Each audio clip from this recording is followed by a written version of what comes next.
आज की यह वीडियो सामान्य ज्ञान के लिए पहला भाग होगा और यह आपके किसी भी वनडे एग्जाम के लिए बेहद महत्वपूर्ण होगा।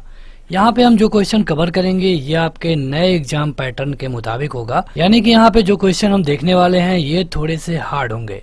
अगर आप चाहते हैं इस वीडियो का PDF डाउनलोड करना तो इसके लिए आपको ये वाला एप्लीकेशन डाउनलोड करना होगा। इस ऐप का लिंक वीडियो के डिस्क्रिप्शन में और पहले कमेंट बॉक्स में मिल जाएगा। इस वीडियो को लाइक करने के साथ चैनल को जरूर सब्सक्राइब करें, उसके बाद बेल आइकन दबाएं, उसमें ऑल सेलेक्ट करें इसी तरह की बेहतरीन वीडियो सबसे पहले पाने के लिए। शुरू करते हैं। देखिए यहाँ पे जो आपका नया पैटर्न है CET वाला, उसके लिए वीडियो बेनिफिशियल होगी। आपका कोई भी वनडे एग्जाम है उसके लिए आप इसको देख सकते हैं। यहाँ पे जो क्वेश्चन का लेवल होगा थोड़ा सा टफ होगा। यहाँ पे मतलब हर तरह के क्वेश्चन आपको देखने को मिलेंगे। PDF चाहिए तो ऐप पे जाइए, ऐप का लिंक डिस्क्रिप्शन में मिलेगा। क्वेश्चन है कि भारत में प्रथम मुस्लिम आक्रमणकारी कौन था?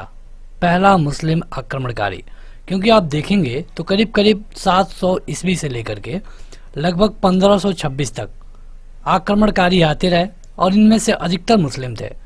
हालांकि ये अलग बात है कि कुछ तुर्क से आए थे, कुछ अरब से आए थे, कुछ अफगानिस्तान से आए थे। यानी यहाँ पे जो 1526 में मुगल बादशाह आते हैं तो वहाँ तक आपको मुस्लिम ही मुस्लिम दिखेंगे यहाँ पे, इसलिए ये क्वेश्चन थोड़ा सा अच्छा हो जाता है और इसके पूछे जाने के चांसेस भी बन जाते हैं। ये था मोहम्मद बिन कासिम, जो कि सबसे पहले भारत आया था 711 ईस्वी में। देखिए यहाँ पे क्वेश्चन को समझिए, 711 ईस्वी में भारत आया और 712 ईस्वी में इसने भारत के 2 प्रांतों को जीत लिया, जिसमें से पहला था सिंध और दूसरा था मुल्तान। तो पूछा जाता है, तो आपको क्वेश्चन देखना होगा। क्वेश्चन में पूछा जाता है कि मोहम्मद बिन कासिम ने सिंध पे कब विजय प्राप्त कर ली? तो ये था 712 ईस्वी। सिंध पे जब मोहम्मद बिन कासिम ने विजय प्राप्त की उस समय यहाँ का राजा था दाहिर। अगला है कि भारत पे सबसे पहले मुस्लिम आक्रमणकारी कहाँ से थे? तो जो मोहम्मद बिन कासिम था ये था अरब का। यह आया था 711 ईस्वी में। इसके बाद जो अगला मुस्लिम शासक आता है यह आता है 997 में और ये था महमूद गजनवी। महमूद गजनवी को भारत में लूटपाट के लिए जाना जाता है। इसने ही गुजरात के सोमनाथ मंदिर पर आक्रमण किया था। ये भारत में लगभग 17 बार आक्रमण किया और इसके आक्रमण करने का एकमात्र उद्देश्य था यहाँ पे लूटपाट करना। अगला है कि गजनी राजवंश का संस्थापक कौन था? तो ये था अल्पतगीन। ये गजनी राजवंश यहीं से आता है। ये मोहम्मद बिन गजनवी की हम बात कर रहे थे। अगला है कि चंदेल शासक महमूद गजनवी से पराजित नहीं हुआ था। ये था विद्याधर। विद्याधर महमूद गजनवी से पराजित नहीं हुआ था। अगला है कि वह मुस्लिम शासक जिसके सिक्का पर देवी लक्ष्मी की आकृति बनी थी। जैसा कि आपने मोहम्मद गजनवी को देखा तो ये जो हिंदू धर्म है इसका घोर विरोधी था। ये भारत में अधिकतर मंदिरों पे फोकस करके उन पे लूटपाट किया, क्योंकि मंदिरों में ही अधिकतर सोने चांदी थे और ये इसका ये था कि कोई भी देवता नहीं होता है। लेकिन मुस्लिमों में जो मोहम्मद गोरी था ये इसके जो सिक्के थे उस पे देवी लक्ष्मी की आकृति बनी थी। ये क्वेश्चन काफी टफ है और 1-2 बार परीक्षाओं में पूछा भी गया है। मोहम्मद गोरी के यहाँ से चले जाने के कुछ समय बाद यानी कि 1206 में मोहम्मद गोरी की मृत्यु हो गई। जब 1206 में मोहम्मद गोरी की मृत्यु होती है तब कुतुबुद्दीन ऐबक स्वयं को स्वतंत्र राजा घोषित किया और राज करना शुरू कर दिया। यहाँ पे इसने जो राज शुरू किया ये था गुलाम वंश। तो पूछा जाता है कि गुलाम वंश कब शुरू हुआ? तो 1206 में। इसको कहीं कहीं मामलुक वंश के नाम से भी जाना जाता है। गुलाम वंश इसलिए क्योंकि ये गुलाम थे। हालांकि कुतुबुद्दीन ऐबक ज्यादा दिन तक रूल नहीं कर पाया। ये रूल किया था 1206 से लेकर के 1210 तक। इसके बाद चौगान खेलते हुए इसकी मृत्यु हो गई और उसके बाद इसके बाद जो राजा बना ये था इल्तुतमिश। इल्तुतमिश रूल किया 1210 से लेकर के 1236 तक और इसके बाद इसकी मृत्यु हो जाती है और उसके बाद जो राजा बनता है यह है रजिया सुल्तान, जो कि एक महिला है और इसने रूल किया 1236 से लेकर के 1240 तक। तो देखिए पूछा जाता है कि प्रथम महिला या फिर प्रथम महिला शासिका बताइए, तो रजिया सुल्तान है जिसने दिल्ली पे रूल किया। यहाँ पे थोड़ी डिफरेंस भी है क्योंकि कुतुबुद्दीन ऐबक जब तक राज किया लगभग 4 सालों तक, तब तक राजधानी इसकी लाहौर थी। लेकिन जब कुतुबुद्दीन इल्तुतमिश आ गया कुतुबुद्दीन के बाद, तब इनकी राजधानी दिल्ली हो गई। अगला है कि मोहम्मद गोरी, जिसने बंगाल और बिहार पर विजय प्राप्त की थी, ये कौन था? मतलब ये था बख्तियार सितड़ी का दास। गुलाम वंश का संस्थापक कौन था? तो गुलाम वंश का संस्थापक था, हमने आपको बताया, कुतुबुद्दीन ऐबक। कब स्थापना किया था? 1206 में। आगे बढ़े तो अगला है कि महमूद गजनी ने भारत पर 17 बार आक्रमण किया। यह एक कथन है और इसका कारण दिया गया है कि वह भारत में अस्थायी मुस्लिम शासन की व्यवस्था करना चाहता था। इस तरह के क्वेश्चन परीक्षा में बहुत बार पूछे गए हैं, तो यहाँ पे आपको बताना होता है कि इसमें से कौन सही है। क्या पहला सही है, दूसरा गलती है, या फिर पहला गलती है, दूसरा सही है, या फिर दोनों सही है और पहला दूसरे की व्याख्या करता है, या फिर दोनों गलत है। तो यहाँ पे देखिए, महमूद गजनी भारत पे 17 बार आक्रमण किया था, हमने आपको बताया है। पिछले वाले पेज में आप देखेंगे तो इसने 17 बार आक्रमण किया था, यहाँ पे हमने आपको बताया है। और इसका जो आक्रमण करने का जो मेन उद्देश्य था, केवल और केवल लूटपाट था। तो ये मुस्लिम शासन की स्थापना नहीं करना चाहता था। मतलब कि ऑप्शन ए सही है और आर गलत है। महमूद गजनवी का दरबारी इतिहासकार कौन था? तो ये था उत्बी। कहीं कहीं आपको उल्बी भी दिखा हुआ मिलेगा। अगला है कि दिल्ली सल्तनत का सुल्तान, जो कि लाख बख्श के नाम से जाना जाता है, ये लाख बख्श है, तो लाख बख्श के नाम से जाना जाता है कुतुबुद्दीन ऐबक को। देखिए, कुतुबुद्दीन ऐबक के बारे में आपको बता दें तो इसने कुतुब मीनार बनवाया है। कुतुब मीनार को जब कुतुबुद्दीन ऐबक ने बनवाना शुरू किया, तब तक इसकी डेथ हो गई और इसको पूरा करवाया इल्तुतमिश ने। तो कई क्वेश्चन बनेंगे, किसने बनवाना शुरू किया? कुतुबुद्दीन ऐबक ने। किसने पूरा कराया? इल्तुतमिश ने। चलिए आगे बढ़ें, उससे पहले कमेंट करके बताइए कि कुतुब मीनार कहाँ पे है। कुतुब मीनार कहाँ पर है, भारत के किस शहर में? यह आपके लिए क्वेश्चन होगा और आप सभी लोग इसका उत्तर कमेंट करके बताएंगे। अलाउद्दीन खिलजी का यह सेनाध्यक्ष, जो कि तुगलक वंश का प्रथम सुल्तान बना, ये कौन था? तो ये था गाजी मलिक। ये खिलजी वंश की बात की जा रही है। देखिए, इनका क्रम जरूर याद रखिए। अगर आप देखेंगे गुलाम वंश के बाद ही आ जाएंगे खिलजी, और इनके बाद आ जाएंगे तुगलक। तो इनका क्रम याद रखिए। क्रम में कई सारे क्वेश्चन पूछा जाता है। अगर आप डेट मतलब ईयर जानना चाहते हैं तो 1206 से 1290, 1290 से 1320 और 1320 से 1414। तुगलक वंश सबसे ज्यादा समय तक रूल किया है, ये भी क्वेश्चन पूछा जाता है। देखिए, अगला है कि सबसे अधिक समय तक देश में कौन राज्य किया? तो ये था तुगलक वंश। अभी हमने आपको बताया, लगभग 116 साल तक, 116 नहीं 106 साल तक इसने रूल किया। इसके पहले वाले जो वंशज थे, कोई भी 100 साल नहीं पूरा कर पाया था। अगला है कि दिल्ली सल्तनत का सबसे अधिक विद्वान शासक, जो खगोल शास्त्र, गणित एवं आयुर्विज्ञान सहित अनेक विद्याओं में माहिर था, ये था मोहम्मद बिन तुगलक। इसको पगला सुल्तान भी कहा जाता है। पगला सुल्तान इसलिए क्योंकि इसने जो फैसले लिए उसे सही सिद्ध नहीं कर पाया।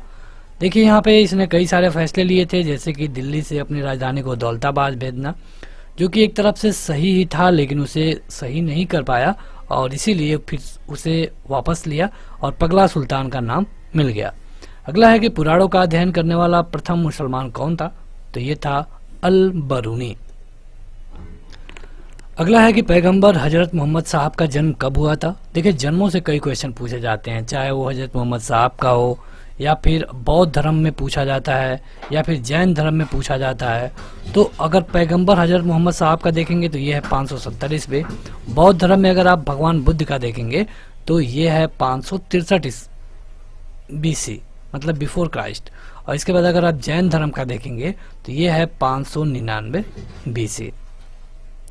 तो ये जो ईयर है इनको याद रखिए, यहाँ से कई सारे क्वेश्चन पूछे जाते हैं। मोहम्मद साहब की मृत्यु कब हुई थी? 632 ईस्वी में। जो मुसलमान होते हैं ये हज करने जाते हैं मक्का में, तो ये मक्का है सऊदी अरब में। हिंद मतलब कि भारत की जनता के संदर्भ में जो हिंदू शब्द था, ये सबसे पहले किसने दिया? ये दिया गया था अरबों के द्वारा। अरब ही भारत पे सबसे पहले आक्रमण किए और ये था मोहम्मद बिन कासिम। अगला है कि एक तरफ संस्कृत मुद्रा लेख के साथ चांदी के सिक्के को किसने निर्मित किया था? तो ये था महमूद गजनवी। महमूद गजनवी के जो सिक्के थे उस पे एक तरफ संस्कृत में लिखा गया था। भारत पे पहला मुस्लिम आक्रमण कब हुआ था? 712 में। मोहम्मद बिन कासिम ने सिंध पर कब विजय प्राप्त की? ये था 712 में। सिंध ही नहीं, सिंध के साथ मुल्तान पर भी। और ये भी पूछा जाता है कि उस समय सिंध का राजा कौन था? तो ये था दाहिर। अगला है कि दिल्ली का प्रथम मुस्लिम शासक कौन है? तो ये है इल्तुतमिश। देखिए यहाँ पे समझिए, कह रहा है कि दिल्ली का पहला मुस्लिम शासक। आखिर कुतुबुद्दीन ऐबक तो इससे पहले रूल किया। कुतुबुद्दीन ऐबक 1206 से लेकर के 1210 तक रूल किया। और इल्तुतमिश, यहाँ पे हम लिख देते हैं,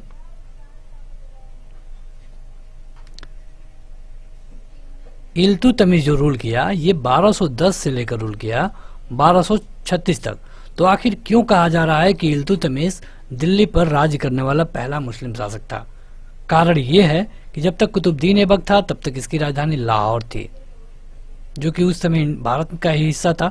और जब इल्तुतमिश आया तब इसने अपनी राजधानी दिल्ली बनाया, तो दिल्ली पर रूल करने वाला पहला शासक इल्तुतमिश हो गया। ये गुलाम वंश था, जिसको हम मामलुक वंश भी बोलते हैं। अगला है कि कुतुबुद्दीन ऐबक की राजधानी कहाँ थी? देखिए वही क्वेश्चन आ गया। जो भी क्वेश्चन मतलब कि गुलाम वंश से बनते हैं उन सबको इस वीडियो में कवर कर लिया गया है। इसके अलावा जो ही आप आगे बढ़ते जाएंगे आप देखेंगे कि जहाँ से भी हम शुरू कर रहे हैं वहाँ के हार्ड से हार्ड क्वेश्चन को भी हम कवर कर ले रहे हैं। कुछ क्वेश्चन आसान आएंगे तो उसको लेकर आपको घबराना नहीं है कि नहीं बहुत आसान क्वेश्चन आ रहे हैं, कुछ हार्ड भी क्वेश्चन आएंगे। अगला है कि सल्तनत कुतुबुद्दीन ऐबक की मृत्यु कब हुई थी? जो कुतुबुद्दीन ऐबक था तो इसकी मृत्यु हुई थी 1210 में चौगान खेलते हुए। दिल्ली को सल्तनत की आज़ादी राजधानी के रूप में स्थापित किया किसने? तो ये किया था इल्तुतमिश ने, अभी हमने आपको बताया है। दिल्ली का वह पहला सुल्तान जिसने नियमित सिक्के जारी किए और दिल्ली को अपने साम्राज्य की राजधानी घोषित किया, ये था इल्तुतमिश। अगला है कि वह सुल्तान जिसके बारे में कहा जाता है कि उसने भूमि कर को उत्पाद के 50% तक कर दिया था, ये था अलाउद्दीन खिलजी। मतलब कि जो भी आप उगा रहे हैं उसका आधा आपको टैक्स देना पड़ेगा। देखिए खिलजी के बारे में आपने कई मूवी में भी देखा होगा।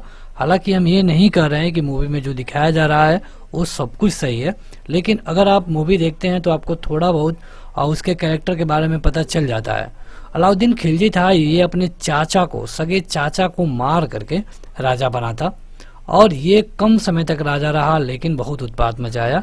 यही एक पहला राजा है जो कि दक्षिण तक गया, हालांकि बस ये वहाँ पे लूटपाट किया। तो ये था अलाउद्दीन खिलजी। अलाउद्दीन खिलजी के संबंध में सही कथन क्या है? देखिए यहाँ पे 2 कथन दिए गए हैं और उनके बारे में बताया गया है। उसने कृष्ण जमीनों की पैमाइश के बाद जमीन की माल गुजारी वसूल की। उसने प्रांतों के गवर्नर के अधिकारों को समाप्त कर दिया। यहाँ पे है कि अलाउद्दीन खिलजी ने दिल्ली में मूल्य नियंत्रण लागू किया, बिल्कुल सही है। और यह दिल्ली में अपने राजभवन के निर्माण में लगे हुए कारीगरों को कम वेतन देना चाहता था, ये बिल्कुल गलत है। कम वेतन के बारे में कहीं बातें नहीं हुई है। अगला है कि बलबन ने अपने शासन को शक्तिशाली बनाया और सारी सत्ता अपने हाथ में केंद्रित कर ले। ये बात की जा रही है बलबन की। तो यहाँ पे दूसरा कारण है कि वह उत्तर पश्चिम सीमा को और मंगोल आक्रमण से सुरक्षित करना चाहता था। तो यहाँ पे ये दोनों सही है, किंतु एक की समुचित व्याख्या आर नहीं है। देखिए होता क्या है कि बलबन जो था ये एक शक्तिशाली राजा इसलिए बन गया कि जब इल्तुतमिश यहाँ पे राज करने आता है तो इसने एक चालीसा बनवाया था जिसमें 40 लोग थे और इसका हेड था बलबन। बलबन क्या करता था कि उस समय के राजा को जैसे तैसे करके मार देता था, जैसे कि उसने इल्तुतमिश को मरवाया, उसके बाद रजिया सुल्तान को। इसके बाद जब 1-2 लोगों के बाद बलबन खुद राजा बनता है तो सबसे पहले इसने चालीसा को ख़त्म कर दिया। तो ये एक ऐसा राजा था जो कि बहुत शक्तिशाली था। पैबोस और सिजदा, इसने 2 प्रथाओं को शुरू किया। पैबोस मतलब कि राजा को मतलब कि लेट करके राजा के पैर को चूमना होता था, ये था पैबोस। अगला है कि भारत में फारसी त्योहार नवरोज को किसने शुरू करवाया? तो ये था बलबन ने। बलबन के संदर्भ में सही कथन क्या है? तो बलबन इसने नियमित खुदाई के सिद्धांत का प्रतिपादन किया। इसने चुरकान चहलगानी का प्रभाव समाप्त किया। इसने बंगाल के विद्रोह का दमन किया और गयासुद्दीन महमूद ने उसे उगलू खां की उपाधि दी। तो ये सारे सही हैं। ये जो सारा चीज बताया गया है बलबन के बारे में, ये रूल किया था 1266 से लेके 1286 तक, 20 साल। अगला है कि अलाउद्दीन खिलजी का प्रसिद्ध सेनापति जिसकी मंगोलों के विरुद्ध लड़ते हुए मृत्यु हो गई, उसका नाम क्या था? ये था जफर खान। यह अलाउद्दीन खिलजी का सेनापति था। रानी पद्मी का अलासचीन की चित्तौड़ विजय से जोड़ा जाता है। इनके पति का क्या नाम था? तो रानी पद्मी के बारे में आप जानते होंगे, इनके पति का नाम था राणा रतन सिंह। ये आपने मूवी में भी देखा होगा। अलाउद्दीन के दक्षिण अभियान धन प्राप्ति के अभियान थे। ये बिल्कुल सही है। हमने आपको बताया कि ये जब दक्षिण जाता था तो ये केवल लूटपाट करता था। ये दक्षिण राज्यों को काम करने में हस्तक्षेप करना चाहता था, तो ये बिल्कुल गलत है। अगला है कि महमूद गजनी के साथ भारत आने वाला प्रसिद्ध इतिहासकार एवं मुस्लिम विद्वान कौन था? तो ये था अलबरूनी। कई बार पूछा गया है कि अलबरूनी किसके साथ भारत आया, तो ये था महमूद गजनी। अलबरूनी भारत आया था 11वीं शताब्दी में।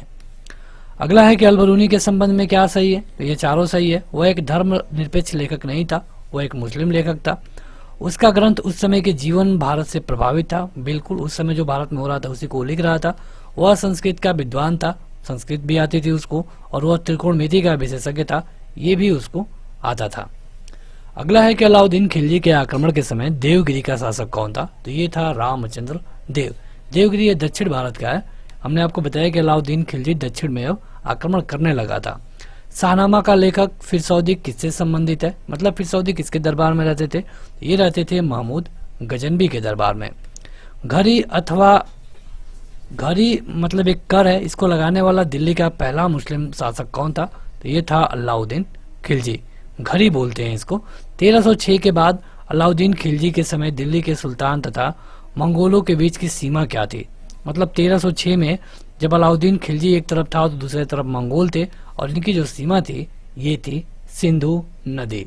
तो अगला क्वेश्चन है, लेकिन उससे पहले अगर आप चाहते हैं इस वीडियो का PDF डाउनलोड करना तो वहां पे आप जाके डाउनलोड कर सकते हैं, और इसके लिए आपको ऐप डाउनलोड करना होता है। ऐप का लिंक आपको वीडियो के डिस्क्रिप्शन में और पहले कमेंट बॉक्स में मिल जाएगा। अगला है कि वह सुल्तान जिसने बाजार सुधार लागू किया। देखिए, बाजार सुधार के लिए कई क्वेश्चन पूछे जाते हैं। बाजार सुधार को पहली बार लागू किया अलाउद्दीन खिलजी ने।